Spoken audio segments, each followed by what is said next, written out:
जों सिमेन आन्चलिक बाथौ धोरोम बियाबनि जानानै बानजायनाय लेखा बानजायनायाव बोखावै लखिमपुर जिल्लानि जा ब्रैथि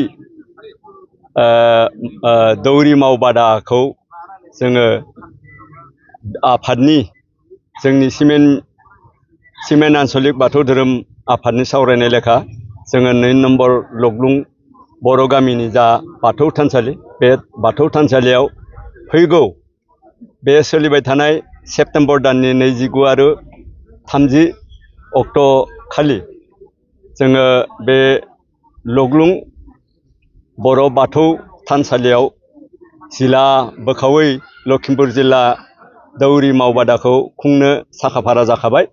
ओंखायनो जों मिजिंथिदों रायजो राजाफोरनि हेफाजाबाव आरो लग्लुं गामिनि मेंनो रोङै खामानि मावनायाव जानो हागौ जेनिबो बेले बेजे जायाबालानो फैगौ 29 आरो 30 सेप्तेम्बर खालि गाहामैनो बे बोखावजाय लखिमपुर जिल्ला दुलाराय बाथौ गौथुमनि सिङाव थानाय जा दौरि हान्जा बे जिल्ला दौरि हान्जानि मावबादाया आलो गोजोनै खुंफुंनायाव जाफुंसारथों बेखौ हास्थायनानै जोङो दिनै बे दौरि बादायाव जिरायसालियाव जिरायनो थाखाय जा गाहाय खुन्थिया गायसनबाय बे गायसननायजों लोगोसे दिनैनि हेफाजाब होनाय रायजो राजानि हेफाजाबावनो दिनैनि बे गाहाय खुन्थियाखौ गायसनबाय।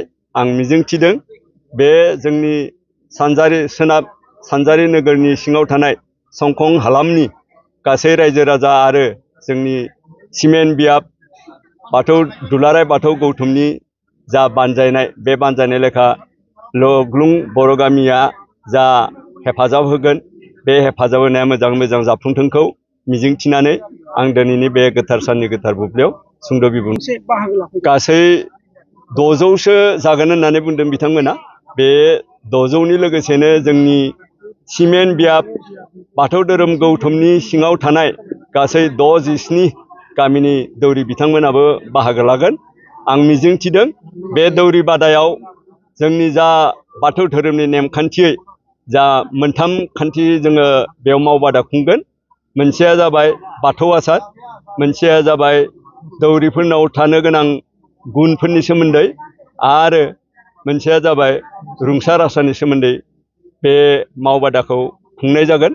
आं मिजिंथिदों लोगोसेयै बे मोनस्नि बोखावजायै लखिमपुर जिल्लानि जा मोनस्नि बियाब दङ आन्चलिक दङ बे आन्चलिकनि मादाव मोनफ्रोम आन्चलिकनिफ्राय सा 10 ना सा 7 दौरि बिथांमोनखौ हांख्रायदों। बे लेखा जोंनियाव गासै बाथौ धोरोमनि जा गामिफोर बे गामियाव 67 गामि दङ। बे 67 गामिनि दौरिफोराबो बेयाव थुबुर जानानै बे सावरायमेलाव हेफाजाब होगोन। आं मिजिंथिदों आफा इसोरा अननानै जाहाथे फैगौ 29 आरो 30 सेप्तेम्बराव जा बोखावजायै लखिमपुर जिल्लानि दौरि बादा खुंनाय बे दौरि बादा खुंनाया आलो गोजोनै जाफुंथों।